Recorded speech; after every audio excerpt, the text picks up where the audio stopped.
close to their career. The perfect combination, boy. Hip hard legends in the South. This is sports fans' only home for the hottest sports show around. These guys are on fire.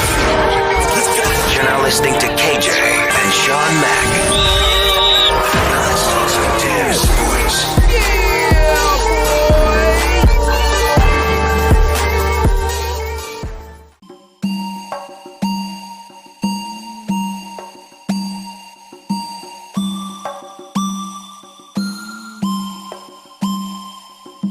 Welcome back to Sports Fans Only. I'm your host KJ, and as promised, today we have the second matchup of the West Region, which is Tiger Woods versus Floyd Mayweather. Before I do that, I want to welcome everybody in the YouTube world and everybody listening on the podcast. Welcome back. This is the bracket for a chance to move on and face off against Michael Jordan in the Elite Eight. If you remember, last episode we did Michael Jordan versus Wayne Gretzky. You guys voted that Michael Jordan would move ahead to the Elite Eight. So without wasting any time, I just want to jump into it and start the showdown with Tiger Woods. But before I get into it, if you're new to the channel and this is your first time here, if you like the video, don't forget to hit that like button and don't forget to subscribe and tell a friend. Don't forget to vote on the poll after the video on our channel to see if Mayweather or Tiger will move on. You, the fans, will decide the championship. So anyway, let's get down to business. Legendary golfer Jack Nicklaus' 18 major titles are among the most hallowed career records in all the sports. It sits alongside the NFL rushing leader, NBA scoring leader, and MLB home run king, just to name a few. Woods' pursuit of Nicklaus' record started the moment his father put a club in his hand as a child and reached a fever pitch when he won his 14th major by the time he was 33 years old. After Woods ended an 11-year winless streak at the Masters in 2019, his fifth Masters title, the pursuit of Nicklaus' record is still very much alive. When we discuss the greatest athletes of all time, the discussion usually is about a particular sport. Who was the best in basketball? Football? Baseball? It's a wide-ranging argument. But when we get down to who was the greatest athlete of all time, ever, the pool of candidates become much smaller. Athletes like Muhammad Ali, Michael Jordan, Jim Brown, Pele are in the conversation. And when we bring golf into the conversation, we bring in Tiger Woods. And you can make a case alongside any of those mentioned. There has never been an athlete with a backstory as unique as Tiger Woods. His mother, Catilda, was a dedicated Thai Buddhist, and his father, Earl, was an African-American war hero who did 2 tours in Vietnam. Earl was also a superb single-digit handicap golfer who hit balls into the net in the garage while Tiger watched as a baby.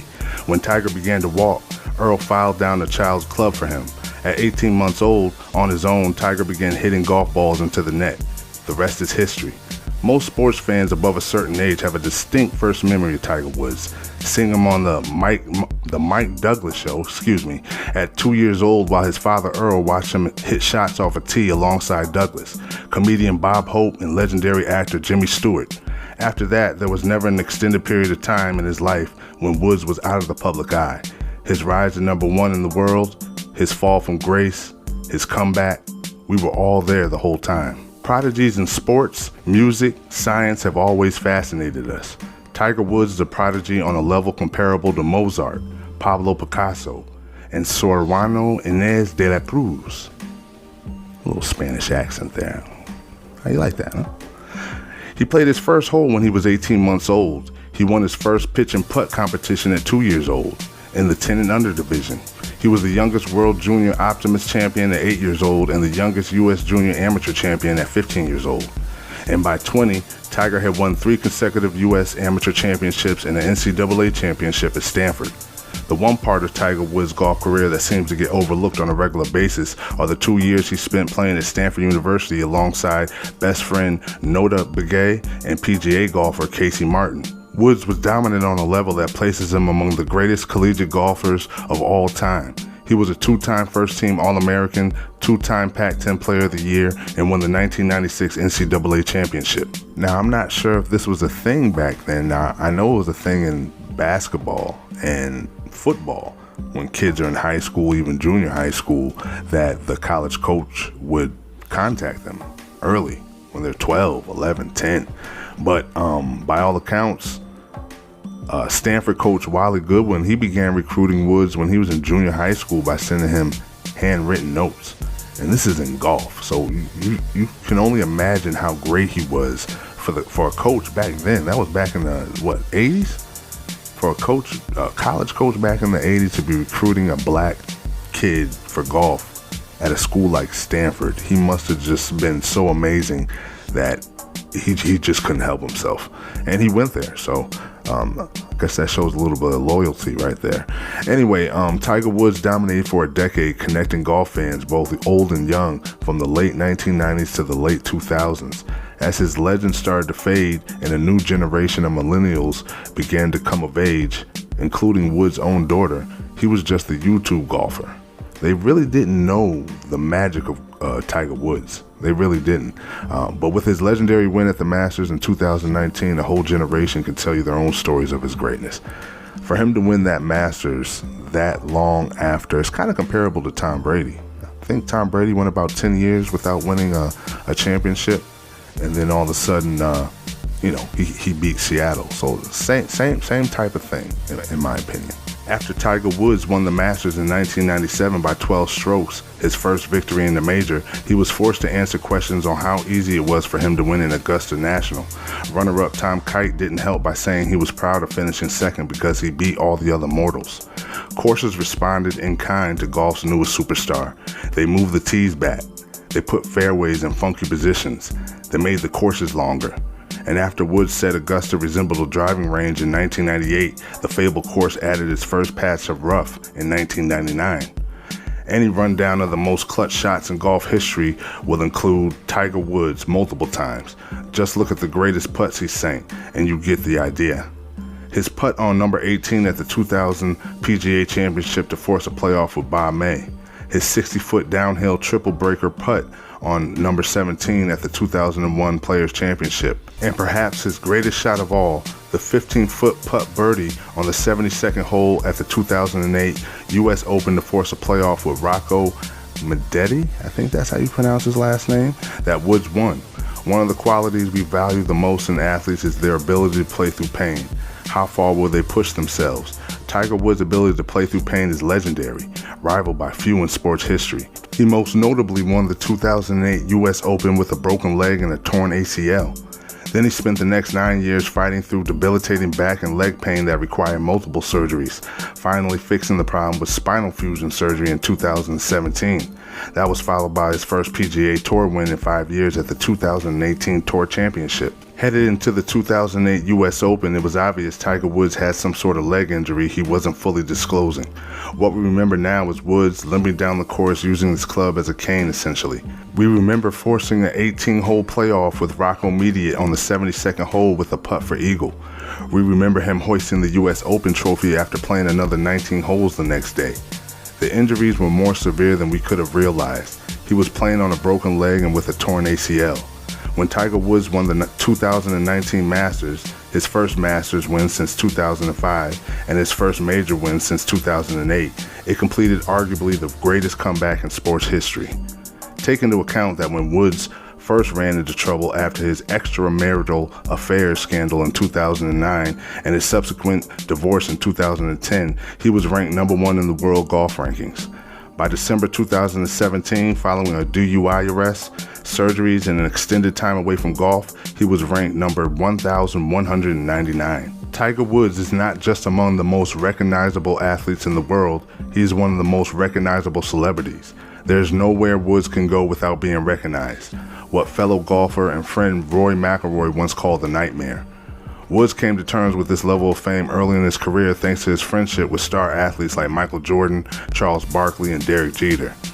Never was Woods' celebrity on better display than after winning the 2019 Masters. Subsequent Twitter shoutouts came from former U.S. President Barack Obama, the Jonas Brothers, and even actor Hugh Jackman. There are few athletes ever that bring everyone together in some way, shape, or form because of their accomplishments on the field of play. Tiger Woods has been one of those athletes his entire career. Next up, we have Floyd Money Mayweather. Now, this dude needs no introduction. I've come to respect his greatness. I'll never go as far as to say he's the greatest boxer of all time, but he's definitely in the conversation. So with that being said, let's go. Born and raised in Grand Rapids, Michigan, Floyd Money Mayweather was born into a boxing family. His father, Floyd Sr., was a former welterweight contender who fought Hall of Famer Sugar Ray Leonard, and his uncles, Roger and Jeff, were also pro fighters, with Roger, Floyd's former trainer, winning 2 world championships during his prime. Fitted with boxing gloves while he was still a toddler, Mayweather started boxing competitively at the age of 7, and his acumen for the game was obvious from the start. He would go on to compile an 84-6 amateur record while earning 3 Michigan Golden Glove titles, 3 National Golden Glove titles, PAL and national championships, and an Olympic bronze medal in the 1996 games. He turned pro in the super featherweight division on October 11, 1996, launching his career with a knockout of Robert Apodaca. He claimed his first title at 130 pounds on October 3, 1998, with a near-flawless performance against Genaro Hernandez. In 2007, Mayweather had his true coming-out party when he faced Oscar De La Hoya in a fight known as The World Awaits. The sports world could not wait, as the fight shattered every boxing earnings record in the book, including all-time live gate and pay-per-view earning numbers. His victory over the Golden Boy earned Mayweather a whopping $25 million from his share of the revenue generated from the 2.4 million households that purchased the fight, a gross of more than $120 million. That was unheard of back then.